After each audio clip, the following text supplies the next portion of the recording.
Millions of smart homes have Google Home.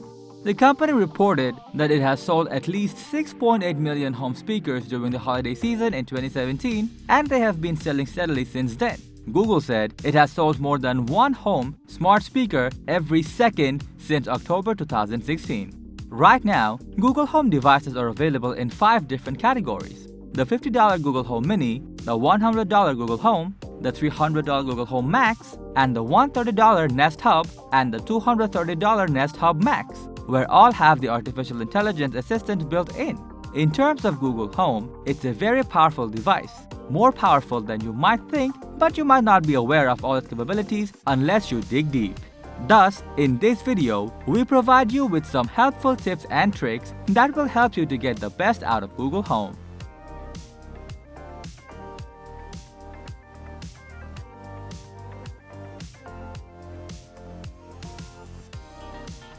We find it interesting that the personal assistant that powers Google Home has no name, which may interfere with the organic relationship the company is trying so hard to cultivate between user and device. In contrast to Apple's Siri and Amazon's Alexa, the engineers behind Google Home and other Android devices have stuck with the generic Google Assistant. Although it is possible to change the name of your Google Home device in the app by going under Device, then Settings and adding Name, but this will not affect the wake word. Google has not changed its policy towards turning the device on and off with voice commands despite the feedback from users. It only allows users to do so by saying "OK Google," "Hey Google," or very strangely, "OK Boo Boo." However, there is a way to get your assistant to call you by a different name when it responds to you. Just say "OK Google, change my name," and you will be able to set your preferred name.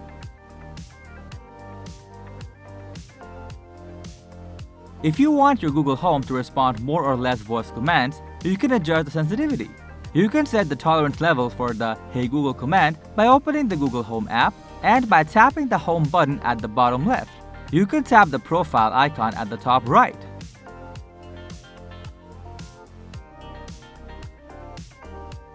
What Google Home devices basically do is act as a search engine. If you need to find a nearby grocery store, measure an amount and want to know Donald Trump's age, or find out the capital of India, Google Home can help. The Google Assistant will always remember the subject of your question, and you can pose follow-up questions without saying "OK Google" for each one when you turn on continued conversation.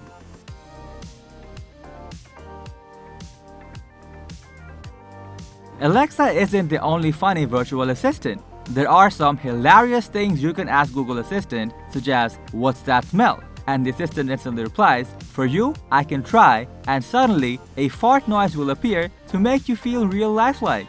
Again, if you ask, "Hey Google, are you Skynet?" it will strongly reply, "Are you joking? Skynet couldn't get through preliminary interviews for the Google Assistant gig. It failed at Don't Be Evil."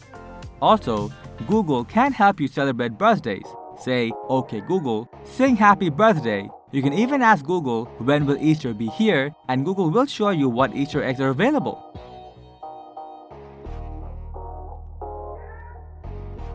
To add a new person, simply open the Google Home application and click on the Home tab in the bottom left-hand corner. After that, tap on the Add icon. Then tap on Add Person to Home and type their names or email addresses.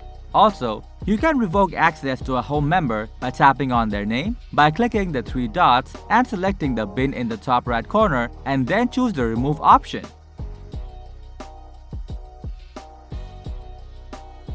One of the newer features of Google Assistant is its ability to manage SMS texts. Simply say "Show me my messages," and you will see any unread messages. You can also ask Google Assistant to read SMS-enabled messages from Facebook Messenger and Hangouts if you have a compatible device. And you will also be able to put certain contract on the speed dial.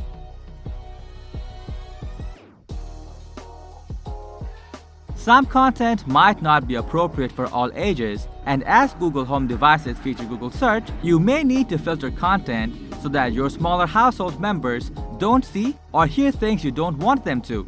For example, you can set filters for the videos, music, and feature an assistant. You can select which devices you want to filter and then set the filters. Open the Google Home app, click on the Home tab in the upper left of the screen, then tap on Settings, the Digital Wellbeing, and follow the setup instructions.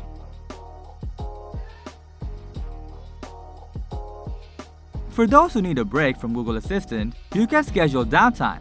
Google Home devices can also be physically set to disable their microphones. Click on the Home tab in the Google Home app, then on Settings, Digital Wellbeing, and lastly follow the instructions to schedule downtime. If you wish to view your search history and watch history, open the Google Home app, then select the profile icon in the top right-hand corner of the screen and tap My Activity. From there, you can sort by date, time, and can play back exactly what Google Home devices heard, get details, and can also delete records from the website. It is crazy how much Google Home can do. Now you know that it is more than you anticipated. Let us know your thoughts about this video in the comment section below. Thanks for watching our video. Like, comment, and share with your friends if you found this video helpful. Subscribe to our channel if you want more videos like this on your feed.